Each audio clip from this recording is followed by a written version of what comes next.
Olá, muito boa noite. Sejam todos bem-vindos ao grande debate comigo, Leandro Magalhães, e também com os comentaristas José Eduardo Cardoso e Caio Coppola. E o governo brasileiro condenou os ataques contra civis na escalada do conflito entre israelenses e palestinos. Em nota, o presidente Lula pediu a retomada imediata das negociações para garantir a existência de um Estado palestino economicamente viável, convivendo de forma pacífica com Israel dentro de fronteiras seguras para ambos os lados. O assessor especial da presidência e ex-chanceler Celso Amorim disse que o ataque do Hamas não se justifica, mas que ele vem depois de anos de tratamento discriminatório e violências.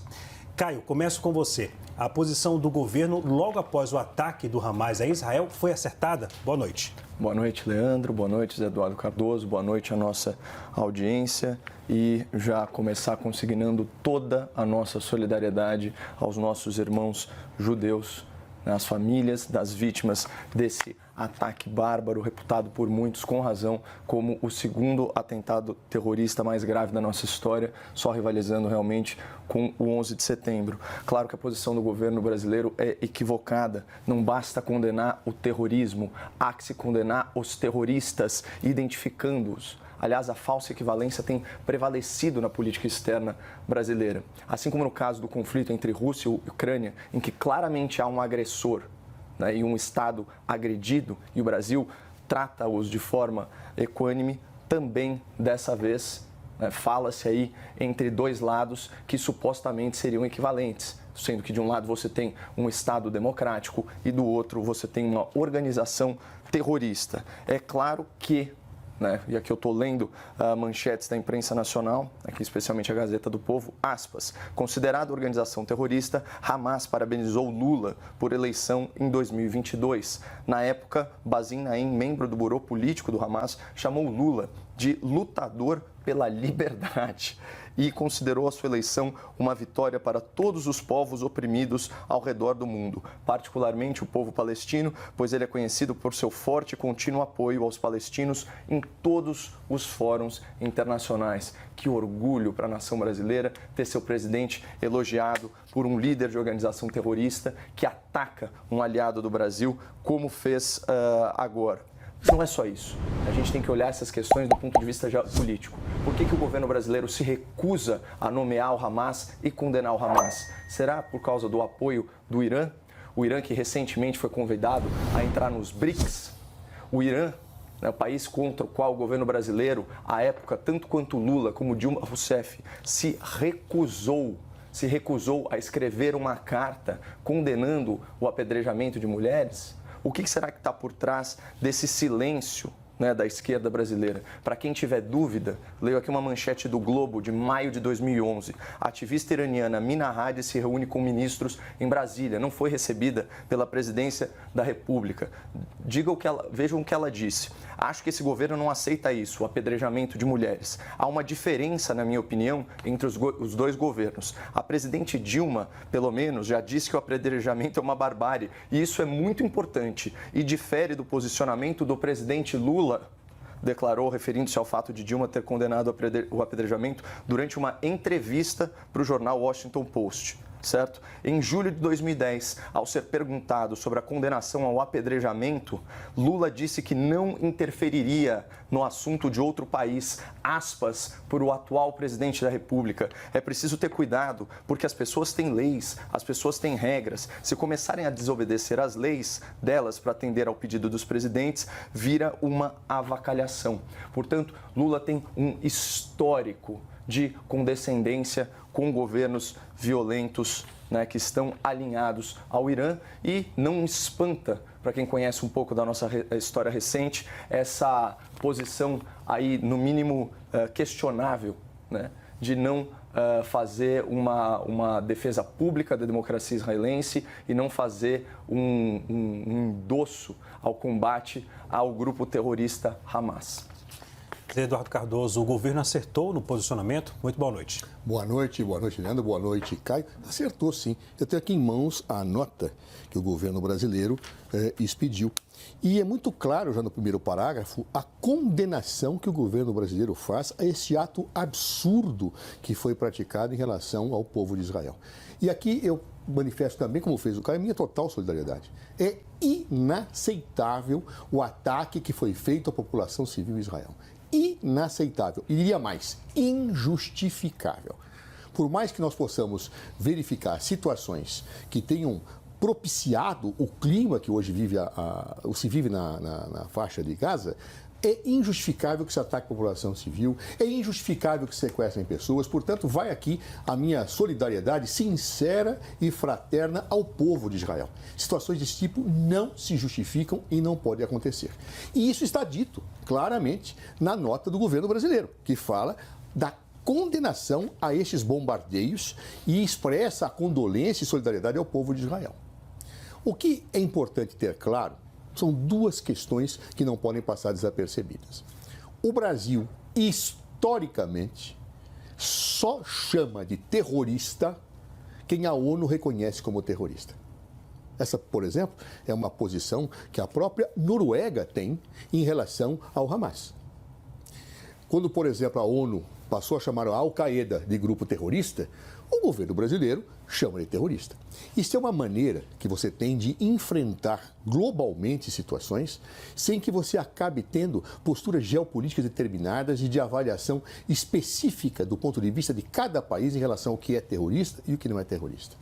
Ou seja, o Brasil, nenhum governo brasileiro, inclusive de Jair Bolsonaro, mudou esta posição. Jair Bolsonaro chegou a verbalizar algumas vezes que o Hamas era terrorista, mas não mudou a posição oficial do Brasil. Então, portanto, esta posição que está expressa na nota, em que não se refere à expressão terrorista, se prende a esta posição, só considerar como terrorista quem efetivamente é chamado como tal pela ONU. No mais, esta nota é clara. Ela, primeiro, recrimina. Segundo, chama a autocontenção dos dois lados. Ou seja, Israel foi agredido, foi violentado? Foi. E merece nossa solidariedade por isso. Todavia, na ação que vai se seguir, é necessário se autoconter.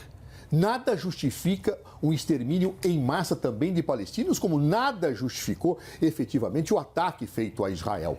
Ou seja, nós temos que ter comedimento. A posição do Brasil sempre foi a de propor a convivência pacífica dos dois povos com dois países autônomos independentes, o palestino e o Israel. Isto é uma posição absolutamente sensata que está expressa nessa nota de defesa da paz, especialmente vinda de um país que hoje preside o Conselho de Segurança da ONU e que, portanto, precisa dialogar para tentar fazer com que as grandes potências se sensibilizem para que tenhamos a paz no mundo. Me atemoriza uma situação. Extremismo alimenta e retroalimenta extremismo. O que aconteceu ao longo de 50 anos na faixa de Gaza, e particularmente as ações que foram capitaneadas pelo atual primeiro-ministro israelense, o Netanyahu, eu sempre engajo para falar o nome dele, viu? Mas é o Bibi, o Netanyahu, efetivamente é inominável. Ou seja, a ONU já detectou violações aos direitos humanos ali. É uma população de 2 milhões de pessoas que vive sem mínimo de possibilidade de viver, transformando a faixa de Gaza em um campo aberto de concentração. Ou seja, isso é inaceitável. Estas posturas inaceitáveis de violação de direitos humanos alimentaram um injustificável extremismo desse ataque. E eu temo que esse injustificável extremismo desse ataque alimente um extermínio em massa pelo poderoso exército de Israel de população inocente, de população civil. Então, portanto, é necessário que os líderes mundiais parem um pouquinho com as suas preocupações geopolíticas e tentem construir uma paz nesse momento, um cessar-fogo, uma autocontenção, para que nós possamos resolver e equacionar esse problema que se arrasta e parece insolúvel através dos tempos. Zé, o Brasil, como presidente do Conselho de Segurança da ONU, vai se destacar como país mediador do conflito? Veja, tem que tentar fazer isso. É o nosso papel, é a nossa vocação histórica e, estando na posição privilegiada de presidente do Conselho de Segurança da ONU, tem que convocar, como a nota diz, vai convocar uma reunião extraordinária do Conselho, vai ter que conversar com os dois lados, vai ter que conversar com as principais potências, tentando sensibilizá-las a evitar que mais sangue seja derramado, ou seja, evitar que barbaridades se sucedam reciprocamente. Nós temos que parar com isso. A paz é o que interessa. Portanto, tentar-se pacificar uma situação difícil de ser pacificada, em que palestinos convivam com judeus, em que eu tenha situações de respeito ao Estado palestino, de direitos humanos assegurados aos palestinos, da mesma forma que eu reconheço o povo de Israel a possibilidade de ter o seu Estado democrático, efetivamente acho que é o grande caminho que nós precisamos ter, e o Brasil pode ser uma força auxiliar importante na construção desse processo. Oxalá tenha êxito. Agora, Caio, na ONU, o Brasil vai conseguir uma posição de destaque nessa mediação? O mais difícil na história toda, Leandro, aqui, é muito difícil você dialogar com alguém que não aceita a sua existência. A história da solução de 2 estados, que é advogada por 10 em cada 10 pessoas, certo? Essa solução, ela já foi proposta infinitas vezes. Desculpa aborrecer aqui o nosso espectador com um breve histórico, mas é importante falar isso. Olha, Império Otomano, derrotado na Primeira Guerra Mundial, vem a Inglaterra, assume aqueles territórios, certo? 1936 tem a primeira revolta árabe, certo? Dos árabes contra os seus vizinhos judeus e também contra os ingleses. É formada uma comissão, a Peel Commission, que chega a essa mesma conclusão, isso em 1976. Falaram o seguinte, olha, precisa ter 2 estados aqui. Na época, foi proposta uma partilha em que 80% do território em disputa ficava com palestinos, 20% com judeus. Judeus aceitaram, palestinos não. 1947, os ingleses consultam a ONU. De novo, chega-se a essa mesma conclusão. Judeus aceitam e árabes não. A Jordânia, Egito, Líbano, Síria e Iraque atacam Israel. Inclusive, eu já vi as marcas dessa guerra nas paredes de Jerusalém. 1967, todo mundo conhece a famosa Guerra dos 6 Dias. Egito, Síria, Jordânia tentam destruir Israel. E aqui começa a ocupação da faixa de Gaza e da Cisjordânia, como uma proteção, uma área de proteção contra ataques futuros. Nesse mesmo ano, a Liga Árabe se encontra no Sudão e fala os famosos 3 nãos, que é o quê? Não à paz com Israel, não ao reconhecimento internacional a Israel, não às negociações a Israel. Não à toa, até o mandato de Donald Trump nos Estados Unidos, só 2 das mais de 20 nações árabes reconheciam o Estado de Israel. Essa é a gravidade da situação. Em 2000, em Camp David, também, uma negociação muito famosa, certo? Vai o premier israelense junto com o líder da autoridade palestina, se não me engano era o Yasser Arafat, é isso mesmo, e a proposta era o seguinte, 100% da faixa de Gaza para os palestinos, 94% da Cisjordânia e Jerusalém do Leste como capital do Estado palestino. Adivinha o que aconteceu? Israel aceita e a autoridade palestina recusa.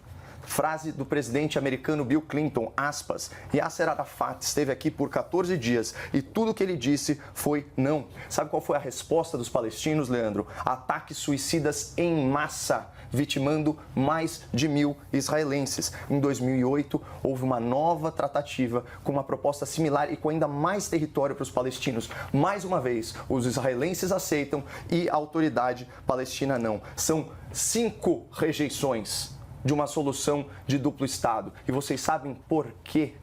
Porque o problema da Palestina não são os territórios ocupados por Israel. O problema desses fanáticos, desses terroristas, é que eles não aceitam a existência de Israel. E por isso que é absurdo ver o presidente da República do Brasil se recusando a chamar as coisas pelo que elas são. E só para constar, Israel deixou a faixa de Gaza unilateralmente em 2005. O que fizeram as autoridades palestinas? Ao invés de fazer aquele território prosperar. Não, transformaram aquilo numa trincheira de guerra, num ponto base do terrorismo internacional, do qual foi lançado, inclusive, com o apoio de países com os quais o Brasil, infelizmente, está se aliando, e aqui eu me refiro especificamente ao Irã, com o apoio disso para fazer atos covardes como o que a gente viu agora. Então, assim, a solução de 2 estados, ela é defendida por qualquer pessoa sensata, menos pelos terroristas responsáveis por esses ataques. Agora, Caio, a CNN apurou que após a negativa da Rússia e China em assinar um documento de repúdio ao conflito, o governo brasileiro estuda um novo texto, mas com críticas genéricas, sem uma defesa enfática de Israel. Esse é o momento de críticas genéricas? Óbvio que não. Óbvio que não, Leandro. Esse é o momento dos defensores da democracia, dos defensores da liberdade se manifestarem. Essa é aquela hora em que você coloca questões políticas de lado e você defende o que é precioso para a humanidade. Isso é sem precedente, gente. A gente está falando de uma guerra operada na lógica do terror absoluto. A gente está falando do sequestro de criança, do sequestro de idosos, do sequestro de mulheres. Houve um episódio em Israel em que um combatente israelense, apenas um, que ficou preso de 2005 até 2010, foi trocado por 1.027 presos terroristas palestinos. E adivinhem só, muitas das lideranças atuais do Hamas estão entre as pessoas que Israel decidiu libertar em nome de uma vida, da liberdade de uma vida, na verdade. Então, assim, é muito triste o que acontece lá. E quando a gente vê as potências totalitárias do mundo, Irã, certo? Então, uma autocracia religiosa. China, a gente vê Rússia, todos eles se recusando a condenar o Hamas, e a gente vê o Brasil se aliando com esse tipo de posicionamento.